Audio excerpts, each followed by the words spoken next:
മാതാപിതാക്കളെ വേദനിപ്പിക്കുന്നവർ സൂക്ഷിക്കുക. 5 ശാപങ്ങൾ.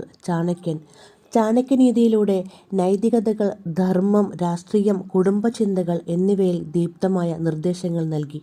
മാതാപിതാക്കളെ വേദനിപ്പിക്കുന്നവർക്കായി ചാണക്യൻ നൽകിയ നിർദ്ദേശങ്ങൾ ചാണക്യനീതിയിൽ കാണാം. പിതാവിനെ വേദനിപ്പിക്കുന്നവൻ ദാരിദ്ര്യത്തിൽ കഴിയും. പിതാവിൻ്റെ കോപം എങ്ങനെയായാലും ആശീർവാദമില്ലാതെ ആളുടെ ജീവിതത്തിൽ ആനന്ദമുണ്ടായിരിക്കില്ല.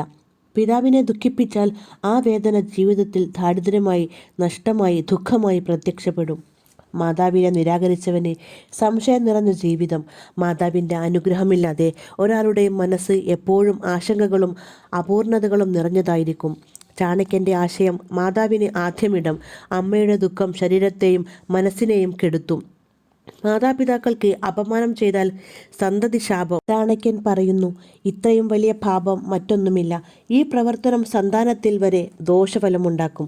മാതാപിതാക്കളുടെ വാക്ക് അനുസരിക്കാതെ പോകുന്നത് കുടുംബനാശത്തിലേക്കുള്ള വഴി.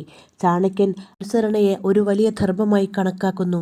പിതാവിൻ്റെ വാക്കുകൾ അവഗണിക്കുന്നത് ഒരു ആത്മനാശം തന്നെയാണ്. മാതാപിതാക്കളുടെ ശാപം ജീവിതം മുഴുവൻ അനുഭവപ്പെടും.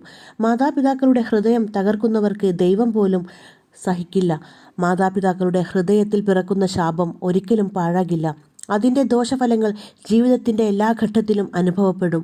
മാതാപിതാക്കളുടെ അനുഗ്രഹം ലഭിക്കുന്നത് ജീവിതത്തിലെ ഏറ്റവും വലിയ ഭാഗ്യമാണ്. അവരെ വേദനിപ്പിക്കുന്നവർ ദൈവത്തെയും ധർമ്മത്തെയും മാനിക്കാത്തവരാണ്. മാതാപിതാക്കളെ ആദരിക്കുക, അവരുടെ അനുഗ്രഹം തേടുക, അവരുടെ ഹൃദയത്തെ തകർക്കരുത്. അവരുടെ സേവനത്തിൽ ഒരു പങ്ക് വഹിക്കുക.